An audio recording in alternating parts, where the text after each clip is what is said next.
A rod of steel is fixed at A 4,0 and a toy is placed on it at B 0,4.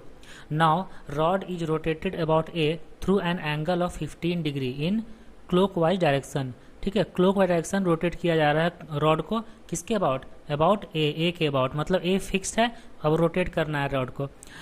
Then find the new position of the toy. देखो हम इसका diagram बनाते हैं तो आपको अच्छे से क्लियर होगा कि ये क्या कहना चाह रहा है क्वेश्चन. चलो मान लो कि ये एक्स एक्सिस वाई एक्सिस है. देखो ये हो गया एक्स एक्सिस और ये हो गया वाई एक्सिस. इसमें एक रॉड है और रॉड किस तरीके से रखा हुआ है, देखो ये पहले बनाते हैं. चलो ये रॉड रखा हुआ है, रॉड का जो पोजीशन है वो किस तरह का है. रॉड में दो पॉइंट है, एक ए, ये पॉइंट है ए जो है 4,0, दूसरा पॉइंट है बी जो है 0,4 और जो बी पॉइंट है वहाँ पे एक टॉय रखा हुआ है. टॉय कहाँ पर रखा हुआ है, ये पॉइंट बी पर. ठीक है, अब देखो इस रॉड को ए के अबाउट रोटेट करना है. किस डायरेक्शन रोटेट करना है, क्लॉकवाइज डायरेक्शन में. ठीक है, मतलब इस डायरेक्शन में रोटेट करना है. ठीक है, तो इस डायरेक्शन जो रोटेट करेंगे तो रॉड देखो कैसा हो जाएगा रोटेट करने के बाद. जैसे सपोज कि ये रॉड अब आ गया रोटेट करने के बाद. ठीक है, तो ये रॉड हो गया रोटेट करने के बाद कितना डायरेक्शन, कितना एंगल हम रोटेट करेंगे, अबाउट 15 डिग्री. ठीक है, 15 डिग्री से क्लॉकवाइज डायरेक्शन में रोटेट करेंगे. तो अब देखो पहले ये फाइंड करते हैं कि रॉड जब पहले था उसका एंगल कितना था. ये एंगल हम फाइंड करते हैं. देखो इसको हम ऐसे डिनोट कर देते हैं, ये एंगल पहले कितना था ये पहले फाइंड कर लेते हैं. तो जब ए और बी दिया हुआ है तो उससे हम लोग स्लोप निकाल सकते हैं ना. जब ए और बी दिया है तो लिखेंगे स्लोप ऑफ ए बी. तो स्लोप ऑफ ए बी होगा y2 माइनस y1 बाई, अच्छा y2 कितना है 4 है ना, तो हम लोग यहाँ पे y ने लिखेंगे 4 माइनस 0 लिखेंगे, 4 माइनस 0 बाई 0 माइनस 4, ये हो गया -1.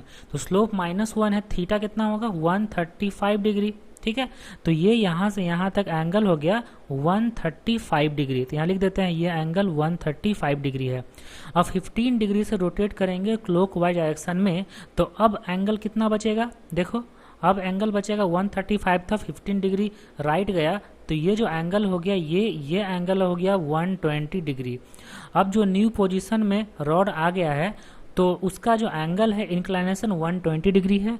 और ये जो पॉइंट बी है वो पॉइंट बी कहाँ पे आ जाएगा, पॉइंट बी अब मान लो कि पॉइंट सी पे आ गया और सी का कोऑर्डिनेट फाइंड करना है. तो एच कॉमा के मान लो, सी का कोऑर्डिनेट फाइंड करना है तो एच कॉमा के मान लिए. ओके, ये 120 डिग्री है.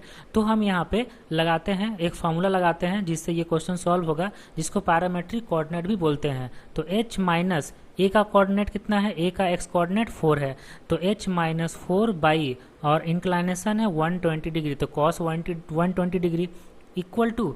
अब देखो इसका जो y कोऑर्डिनेट है वो k है तो k माइनस 0 बाई यहाँ पे लिखेंगे साइन 120 डिग्री इक्वल टू. अब ये दोनों a और c का बीच का डिस्टेंस, तो पहले हम a और b का बीच का डिस्टेंस निकाल लेते हैं. तो जितना डिस्टेंस ए बी होगा उतना ही डिस्टेंस ए सी होगा ना. तो ये कितना होगा, देखो रूट अंडर 0 माइनस 4 का स्क्वायर मतलब 16 और प्लस 4 माइनस 0 का स्क्वायर 16, तो ये हो जाएगा 4√2. तो यहाँ पे हम लोग 4√2 रख देते हैं. तो यहाँ से h का वैल्यू k का वैल्यू मिल जाएगा. देखो h का वैल्यू कितना आ जाएगा, h का वैल्यू आ जाएगा 4√2 cos 120 डिग्री प्लस 4. ठीक है, और k का वैल्यू कितना आएगा, देखो k का वैल्यू आ जाएगा 4√2 साइन 120 डिग्री और प्लस 0. ठीक है, तो h और k यहाँ से मिल जाएगा. h कितना आ जाएगा, cos 120 डिग्री का वैल्यू -1/2 रखना है तो 4√2 इंटू -1/2 और प्लस 4 है. तो देखो h का वैल्यू कितना आ जाएगा, h का वैल्यू आ जाएगा 2 से कट करेंगे तो 4 माइनस 2√2 आ जाएगा और k का वैल्यू आ जाएगा साइन 120 का वैल्यू √3/2 तो ये हो जाएगा 2√6. क्योंकि √3/2 करेंगे तो ये 2 और 2 कटेगा तो 2 बचेगा तो 2√6, हाँ बस 2√6 आ गया. तो देखो यहाँ से जो वैल्यू है h और k का मिल गया. इसका मतलब c का जो कोऑर्डिनेट है, मतलब यहाँ लिख सकते हैं ना कि new position of the toy.